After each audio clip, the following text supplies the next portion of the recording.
SeniorLivingGuide.com podcast discusses topics which are relevant to the everyday lives of seniors and their caregivers. We are joined by experts who share their knowledge on a variety of issues. SeniorLivingGuide.com podcast offers solutions and resources to create the best quality of life as we age. And now, let's welcome your host, Darlene Mahoney. SeniorLivingGuide.com is the most comprehensive online resource for seniors and their caregivers. We provide details on senior living communities to include retirement, assisted living, independent living, skilled nursing, memory care, as well as senior resources, home and healthcare solutions, all in one easy-to-navigate website, allowing you to decide which best fits your needs and connect you directly in one easy step. Visit us online at SeniorLivingGuide.com and start your search today. And I would like to express our gratitude to our podcast sponsors, Transmed Care Long Distance Medical Transportation and GoGo Grandparent. When a loved one with a disability or medical condition needs to relocate, Transmed Care is here to help with safe and secure nationwide medical transport services, while GoGo Grandparent provides reliable local rides, no smartphones required, with all drivers and vehicles screened to meet your mobility needs. Check us out at SeniorLivingGuide.com podcast. We are making sure that our seniors are getting exactly where they need to go. And today we have Natalie Gomez. She serves as the program director at New Life Village, which is a nonprofit in Tampa, Florida. She oversees the strategy and implementation of New Life Village's trauma-informed wellness, resilience, and character development program. She strives to cultivate healthier outcomes for families caring for children impacted by foster care and village seniors. And that's what we're going to talk about today is the village seniors, because it does take a village. Thank you for joining us today, Natalie. Yeah, happy to be here. Thanks for having me on.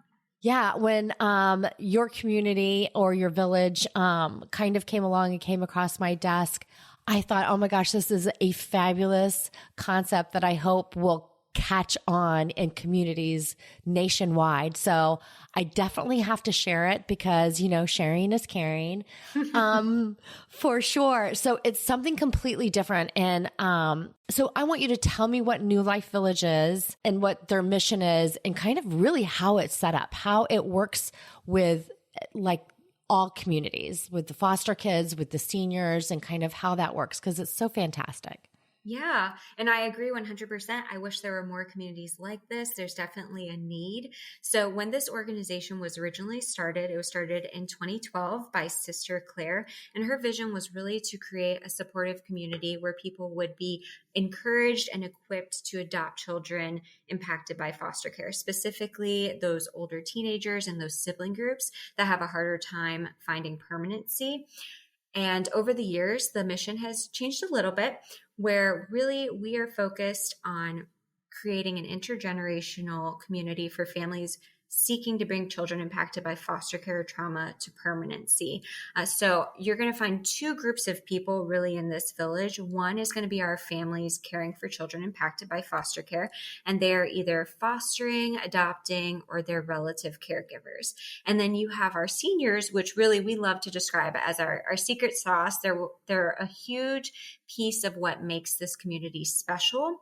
And they really serve as like surrogate grandparents. You think a lot of our families are single parent households. And for one reason or another, especially with our relative caregivers, maybe those familial relationships aren't what we would hope. Right? So typically we have our grandparents, our cousins, we have different people who serve as that extra support. And a lot of our households don't have that. And so when they come here, they have these seniors who serve as that extra layer of support, another person to love on the kids, to check in and see how they're doing, to provide a warm meal, right? The way in which they provide support to every family is going to look a little different. But really just having another person to wrap around you and support makes all the difference. Yeah, I love that because I know that sometimes seniors, one of the worst things about aging sometimes that I think that people kind of forget about is the loneliness that seniors feel because their families move on, their children move on, they've moved out of state, their grandchildren are growing, and they really are just in a very lonely place. And at the end of the day, that can be so impactful on their mental health, their physical health, their their overall well-being. Yeah. And I think this really, if that's something that is a need that, so many seniors are truly missing, it fills that need and really gives them purpose in a totally different way than most people would think. Yeah. And we try to say that NLV's purpose in one word is really permanency. And that's something special about an intentional community. Every single person who's here is living together, coming alongside each other for this shared vision, right? These shared core values and beliefs. And so really the seniors who join this community are, like you said, gaining this sense of purpose. They're contributing to something bigger than themselves, right? And we know that there are just countless benefits to seniors when they join an intentional community, right? It's this mutually beneficial relationship where really these seniors are able to achieve healthier outcomes. We talk about isolation, right? So in a community like this, they're getting that connection. Every single month we have a calendar filled with activities, right? Whether it's they're going to yoga together, whether they're helping with tutoring, they're participating in book club. We have book club starting in like 20 minutes.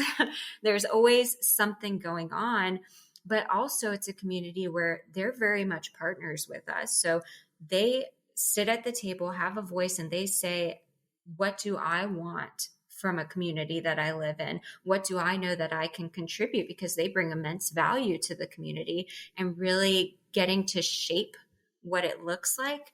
I feel like people don't typically get that kind of buy-in where they live. And a lot of seniors, they often feel like they plateau. They hit a certain age and now they suddenly don't have as much to invest, which isn't true, right? They've lived a life filled with mistakes, lessons learned. They're rich with so much wisdom to share.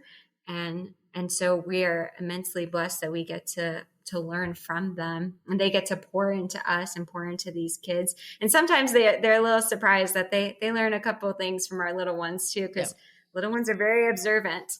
Yeah.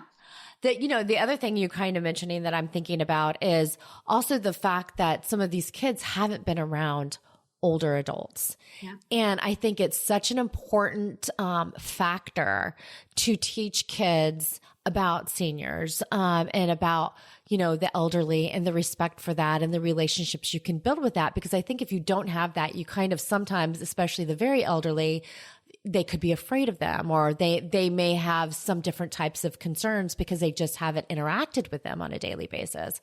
I know that with when I was raising my kids, they had a great respect for their grandparents, and that's something that was really taught to them, to be very respectful of the seniors and the elderlies in the community. And that's one thing that I've really seen the fruits of that labor with both my kids, how well they do. But I know that that's not always the case if you're not taught that, or you're really around seniors and kind of really can relate to some of the things that they are going through, the complete generation gap of, the TikToker versus someone that's, understands and can recognize a dial-up phone and actually how it works.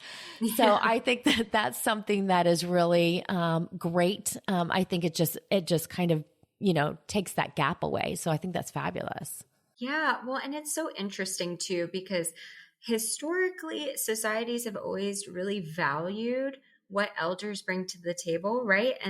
And people have always seen them as a pillar of wisdom, for all the unique times and histories maybe they've gotten to experience. And again, their lessons learned, the specific trials and even common obstacles, right? There are things that our kids are facing that are just part of life. And so now you have another person who can sit down with you and say, yeah, I've been there, and this is some of the things that I went through, and maybe you can take from it so you don't have to make the same mistakes I have. And I think it's so interesting right now as a society, we've kind of entered this space where people feel like they have to do things in silos, right? And it's almost viewed as a negative thing to reach out to support. Versus back in the day, people very much did things as a community, right? Like you noticed if your neighbor wasn't coming out as often or they were sick and you'd come over and bring them some soup. So really getting back to that community style of offering support to one's neighbors, to really wrapping around each other and knowing that we are meant to do life together. We are meant to have those connections.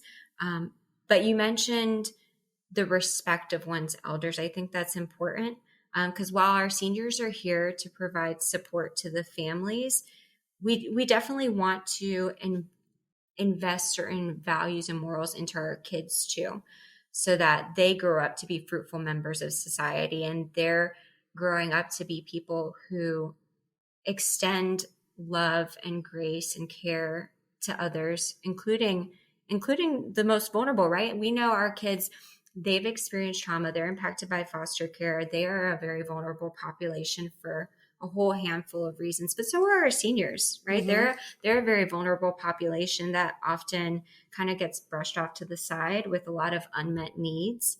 So if we can invest those values into our kids and they can see what it is to love and care for this population, hopefully we'll have little ripple effects on society as a whole. Yeah. Oh, absolutely. I absolutely love that. This is why when I was introduced to this community, I'm like, this is absolutely incredible. I love the entire concept of it.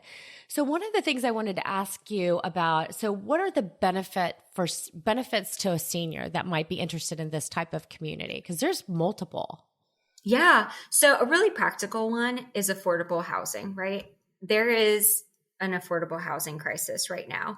Nearly a third of households headed by seniors are considered cost burden. And by cost burden, I mean they pay more than 30% of their income for housing, right? So when they come to New Life Village, they are getting affordable housing. And so just to share some rental rates with you really quick to give you an idea. So our 2-bedroom right now, that's 1,140 square feet, is $1,157 a month. Our 3-bedroom is $1,316 a month. Mm-hmm. So these are considered affordable housing rental rates. Very, very spacious amenities. You have a garden, a playground, community pool, dog park. So they're getting affordable housing first and foremost. And we know that folks cannot focus on healing. They can't focus on all these other well-being domains if they don't have a safe place to live, if they don't have a roof over their head, right? Mm-hmm. No one's going to focus on financial literacy and eating healthy and, extracurricular activities if they're homeless. So right. That's first and foremost. They're going to have affordable housing, but they also have access to so many well-being resources. So I mentioned our programming earlier, our program calendar. It's filled with various activities, but not even just fun activities. There are trainings, there are support groups, various things that our families might need to prevent some of those common negative outcomes for seniors, for families impacted by trauma. But then we also have a resident support team that meets with every single household at least once a month, really just to, again, build that rapport, to check in on how they're doing and see if there's any specific needs that they have. Because we know it's not a one size fits all, right? We know there are some general things that everybody needs, right? We all need healthy food. We all need stable housing. But someone might be going through a season of grief and they really need some therapy. Maybe they're struggling with making a budget. Maybe they are dealing with chronic illness and they need resources around that. So we just want to really come alongside our seniors and make sure they have the resources and supports they need. But on top of that, there's community and connection, right? So we go back to folks not being meant to live in silos. They get immense community connection. My heart's always touched by just the constant stories I hear about things that happen at the village when we go home, right? So we're here during the day, but the magic happens when the staff isn't here. And we have a village senior who recently shared there's a family that she supports and has been intentionally building relationship with. And she said some of the kiddos came over, they knew it was her birthday and they brought her a gift and a handwritten card. And something like that, knowing that you're making an impact in these kids' lives. They see you as an extension of their family, and they've come to love and care for you, and they want to pour back into you. And that's wonderful. The power of feeling seen, feeling loved, and knowing that someone cares about you. I think it makes such a difference. And it's funny, you think about health outcomes too. Why are seniors who are constantly around children seemingly so much more energized, so much more nimble, right? So I think it has immense effects on their health outcomes in that way too. Not being surrounded by people who are not moving around as much, but they're constantly around toddlers and teenagers and folks who got them up doing the electric slide and playing bingo, right? They're moving around. So yeah. I think there are immense benefits to just overall healthier outcomes for our seniors. Hi, this is Andrew Brainerd, owner of TransMedCare Long Distance Medical Transportation. When the time comes to relocate a loved one under medical care, TransMedCare is here to help. We offer nationwide medical transport services with fully customized vans providing all the comforts of home, and licensed medical professionals to accompany your loved one along every mile. At TransMedCare, nothing is more important than bringing your loved one home safely. Visit our website at trans-medcare.com. With just one call to GoGo, request a reliable ride anywhere you need to go. No smartphone required. All drivers and vehicles are screened to meet your mobility needs. Plus, GoGo membership offers concierge service, on-meal and grocery delivery, and home services. To learn more or sign up for GoGo, call 1-855-970-6294 or visit gogograndparent.com/SeniorLivingGuide. Yeah, 100%. You know that when you're around a lot of activity, even if you're like at a place where no one's dancing, but there's music, and then you're just sitting there, you're doing your tapping little chair. Your foot. Yeah, tapping your foot, shaking your head, doing the chair dance, and somebody gets up, and then more people get up. Yeah. And then all of a sudden you are up and dancing and you are feeding off the energy of other people. And honestly, the energy of children, I wish I could suck some of it away because I would love to have it. I always think, it's not fair. You have so much energy. But you have to know that has to be contagious. And then honestly, watching kids and discovering new things and learning new things, that is really something that will bring joy to so many older people. I know it brings joy to me just to watch, but I feel like seniors in general, they really get a lot out of that because they're really watching the younger generation and kind of seeing what's happening with them and being able to connect that way. So you're absolutely right. I love it. Yes. So the other thing I wanted to ask, so how does it, enriching the lives of the families and youth? So it's not just little kids. So there's actually teenagers and things like that as well. Yes. So our program, we have families who are fostering, adopting relative caregivers, but the children that they're caring for range from birth all the way through 21. So we have quite a spectrum of age ranges in the village. It's very much an intergenerational community.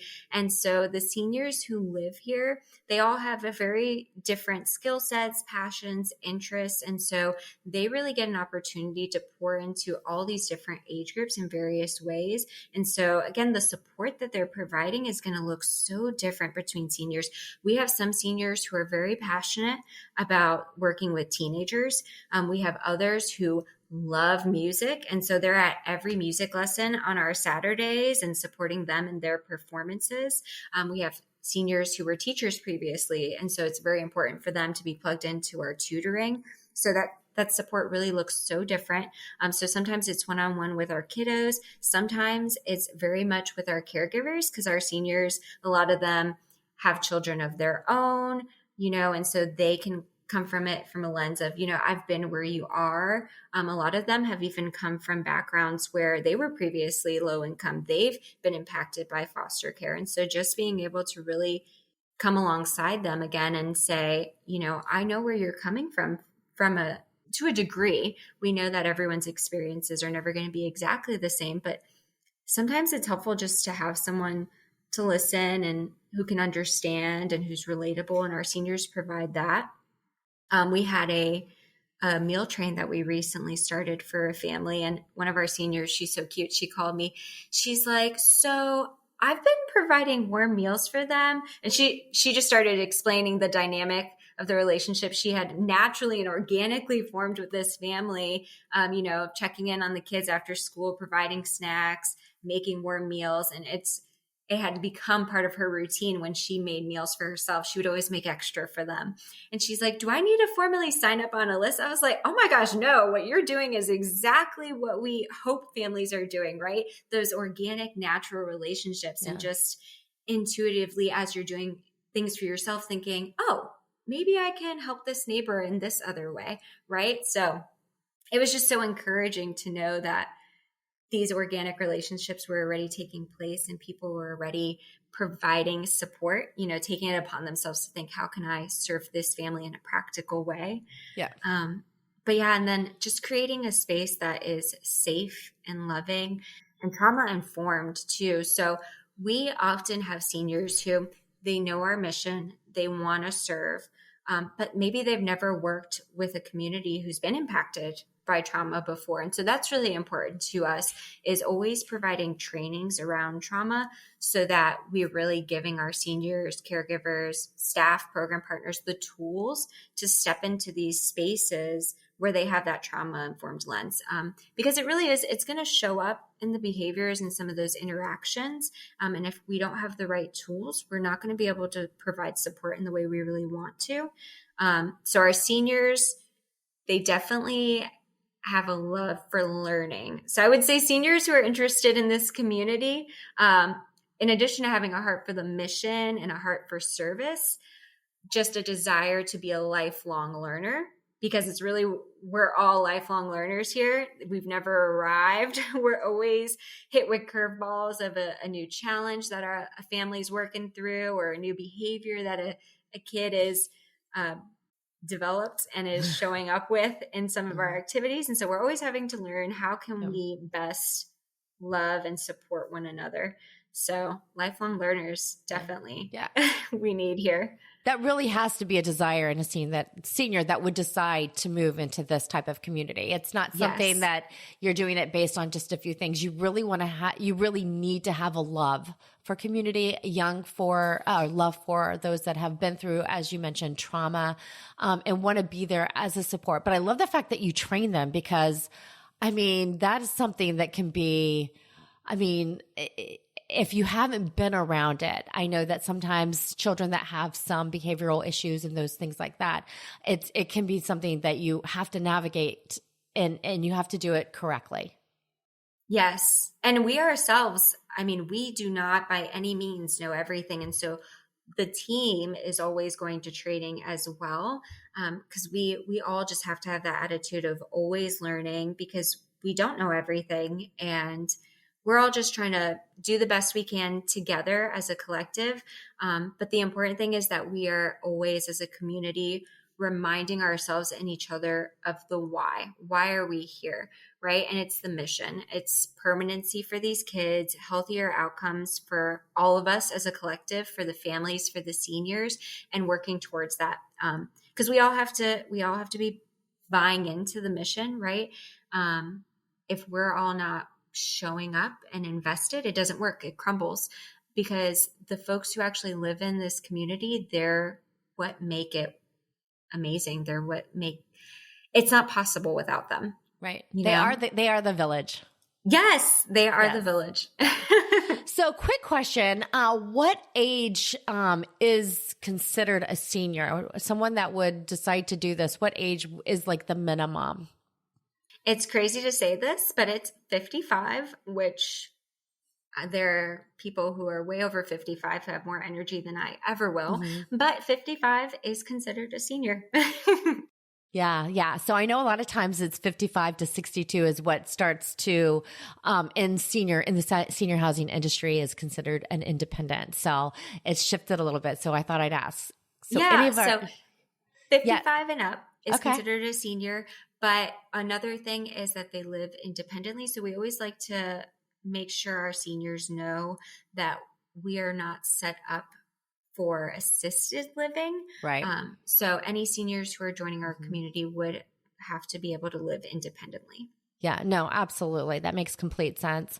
So, one of the things that you mentioned is the affordable housing, because we are having an affordable housing crisis, especially for seniors, because sometimes those folks, they have worked their entire lives, but they've really lived paycheck to paycheck. So they haven't been able to save. So trying to live off of, your Social Security or something like that, when you get to that point, that can be really scary. So I think that this is such a great, solution for some of those folks. But, also, one of the things that, you had mentioned as far as like the foster care crisis, so tell me a little bit about how that community intervention works with foster care crisis as seniors, as relative caregivers. Do they jump in sometimes and take care of the kiddos while their parents or foster parents are, or caregivers, I should say, are maybe go out or are working or things like that? Are those opportunities that they can take advantage of? Yeah, absolutely. So that's one of the ways that some of our seniors will provide support to families. We will never encourage seniors to do something they don't feel comfortable with. I say that because we do have seniors who have various interests, various skill sets. And so some of them, they love babies. They're like, give me all the babies. I'll smother them in love. Like that's their niche, so to speak. And there are others that are very much like, I would not feel safe caring for a baby because I would be worried that I'd fall. And so we never want to encourage them to do something they don't feel comfortable doing.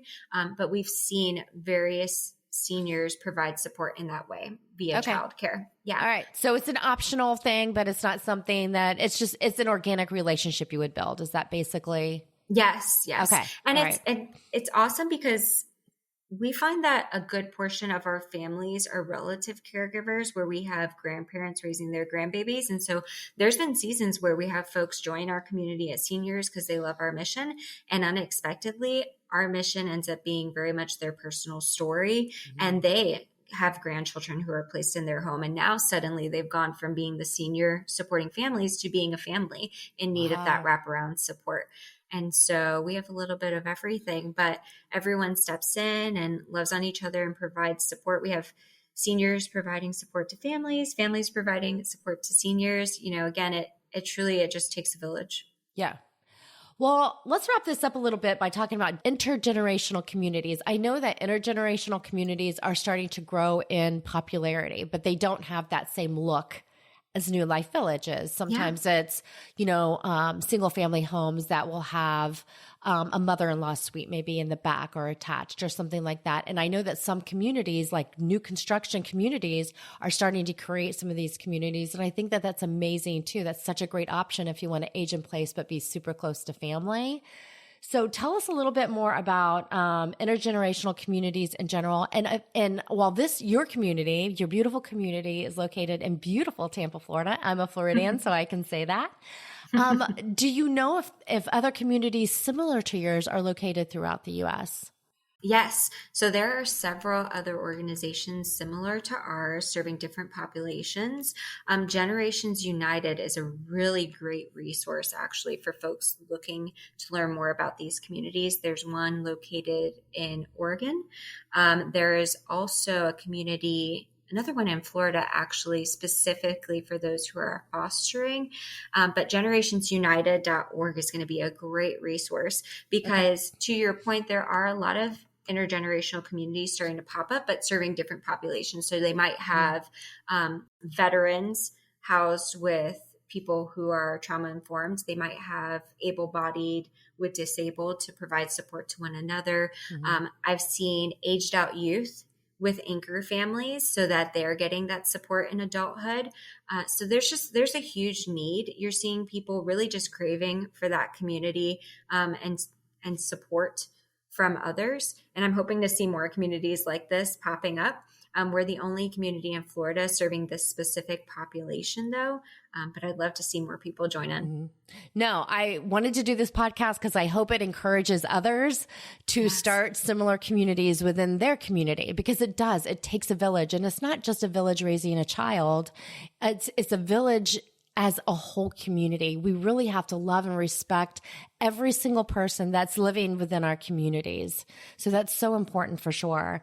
And we are actually going to include that link in the description and copy of the podcast. So no matter where you're listening to this podcast, you can connect with Generations United. And I'm also going to include the website for New Life Village. So you can really go in and check it out. And I will tell you, I've been there to the website and you see the smiling faces of some of the seniors that are enjoying their time together. I'm sure they get together, maybe do some bingo or some bunko or some of the, so, all the things. Karaoke. So that would be fun for sure. So, I do think it is good to take a look at it and you can kind of have a bird's eye view into life at New Life Village.